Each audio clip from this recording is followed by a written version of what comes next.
What is up, guys? It's Nick from 4T back with another video, and today I'm going to be giving you guys my final verdict on the Pixel 3. So I've been using the Pixel 3 for about 2 months now, and I can say this is an amazing phone. It is totally daily drivable, the camera is amazing, it's fast. However, I'm going to get into all those little things in a second, but make sure, I'm going to remind you guys to click that subscribe button, give this video a thumbs up, and subscribe for future content. So anyway, let's get on to my final verdict on the Pixel 3. So I'm going to be covering all the main topics that make the Pixel 3 stand out. The basic things of a smartphone, a good build quality, good display, good battery life, and good camera are the things that make a smartphone good for me. So let's start with the build quality. The phone is made out of glass. I like the matte feel they put in. This sort of resembles the aesthetic of older Pixel phones. However, the Pixel 2 was made out of aluminum. This is glass with a sort of frosted type of feel, so it adds a little bit more grip to the phone. The phone feels very comfortable in the hand. It's very grippy. It's not like any other glass phone that I've held, but it does feel a little bit more delicate despite having a grippy feel. It's a little interesting. It's something that you have to get used to. I have a case on the phone anyway, so it doesn't really matter that much to me. The screen, the display is quite good. I love it. It's a great AMOLED display. It's very vibrant. The colors are very rich. However, I will have to say the overall panel itself, the screen, it does scratch very easily. As you guys can see right there, there's a lot of micro scratches on the bezels and around the speaker grills. But, you know, it's something that I recommend you have a screen protector on this phone. This phone does get very fingerprinty as well, so that's something to be aware of. But, you know, overall, the build quality and the screen are pretty great. The software is a little bit, you guys know my opinions on stock Android. I mean, I like how it's clean. I like there's not a lot of bloatware in it, but I feel like it's lacking some like customization, and that's kind of the weird thing because Android is a lot more customizable than, you know, other operating system, particularly iOS. But so that's why I've done this on many other phones. I've downloaded Nova Launcher on this phone, as you can see right here. This is Nova Launcher Prime, so it allows me to customize it a little bit. As you can see, I moved the search bar up here. There's no more Google App Drawer, so that's one thing you'll be sacrificing when you're using Nova Launcher, but, you know, that's not a huge deal for me. You still have gesture navigation. As you can see, this is Android 9.0 Pie. You do have an app drawer right here. So overall, the software is, you know, for me, it's sort of a hate or love thing. Like I said, stock Android. Not the biggest fan, but I like the idea of it.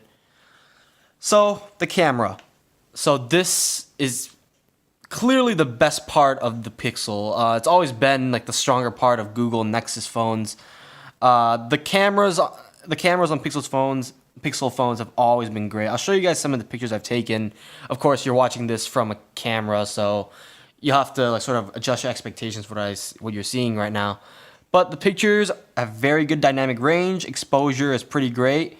As you can see, there's plenty of detail in these shots. A lot of contrast. The colors are very accurate. Nice. This is a few pictures I took with Night Sight. Night Sight completely changes my overall perspective of low light shooting. These are some pictures I took on my trip to Seattle and Vancouver. Very, very nice. And also the ultra wide front facing cameras as well. You know, they can get in my entire group in there. Let me actually brighten up the display a little bit so you guys can see this better. And then also portrait mode. Portrait mode is pretty good on this thing. I would like the depth detection like they had on the iPhones, so you can adjust the amount of blur. I'm pretty sure you can. I mean, this phone does have it. First of all, I want to say that, but it's not as strong and doesn't give you as much, like, you know, variation between different depths. But, you know, overall it's great. And then like fast motion shots as well are pretty great. As you can see, the tennis ball in this picture is slightly blurred out, but it gets a good overall shot of a very fast pace. You know, tennis is a very fast paced sport. So it's good to get a picture like this off, just a single lens on the back. So that's really great. Yeah, so I can't say that much. This phone's camera makes practically every other camera look like a total joke. And I'm not making an exaggeration when I say that. I've tested the 10R, the new LG G8, and a lot of other phones, and no phone this year yet has stood up to the Pixel 3, and that's saying a lot. But it's actually kind of expected already because everybody knows, or everybody should know how good Pixel's cameras are, especially with all the software and stuff. Now, battery life. So the battery is, moderately sized for me. It's just shy of 3,000 milliamp batteries. I believe it's a 2,915 milliamp hour battery. But with, fairly moderate use, it lasts comfortably the whole day. Heavy use days, maybe I'll have to tone down the brightness, or bring my portable charger with me or something. But the battery is comfortable. It's definitely not the best battery in the world. I feel like there are phones that are this size that have batteries that are much bigger. In fact, the Pixel 3a has a slightly bigger battery, and that's the same size as this phone. By the way, guys, I will be doing a comparison video on the Pixel 3a and this phone. I have a Pixel 3a that just came in, so stay tuned for that as well.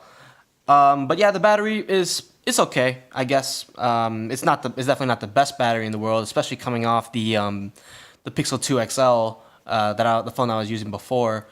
That battery lasted so long. So yeah, but it's overall great. Especially for an AMOLED display this good. It's a great battery, but it's just something you need to be conscious about. That of course depends on your use, but anyway, guys, that is just about my final verdict on the Pixel 3. I've been using it for, like I said, around 2 months now. It's fast enough for me. Definitely not the fastest phone in the world. I think that's the issue when the phone is built by a different manufacturer. This phone is made by Foxconn, while the Pixel 2 XL was made by LG, and LG I think has slightly better antenna bands and connectivity. So this phone, it's fast enough. It runs very smoothly. However, I have noticed that LTE and Wi-Fi are just a tad bit slower. But the phone works fine. It's fast. I do get connectivity in places where I usually wouldn't, though, so that's a great thing about this phone. But overall, it's a good phone. I recommend you buy it. Actually, you guys should check out Amazon. They're selling a Pixel 3 certified renewed for around $400. And basically, certified renewed is just Amazon's term of saying, it's refurbished. Yeah, the phone is refurbished, but it's certified by Amazon. They're selling it on their site confidently. So I highly recommend, if you guys want to get this phone, don't buy it off Google's website, but go on Amazon and check this out, or buy the Pixel 3a, which just came out if you don't have the budget for that. But I highly recommend this phone. It's really great. It has everything that you could possibly want. So yeah. Anyway, guys, that should be it for this video. It's Nick from 4T. Make sure you guys like, comment, subscribe. Stay tuned for future content, of course. And I'll see you guys in the next one. Peace out.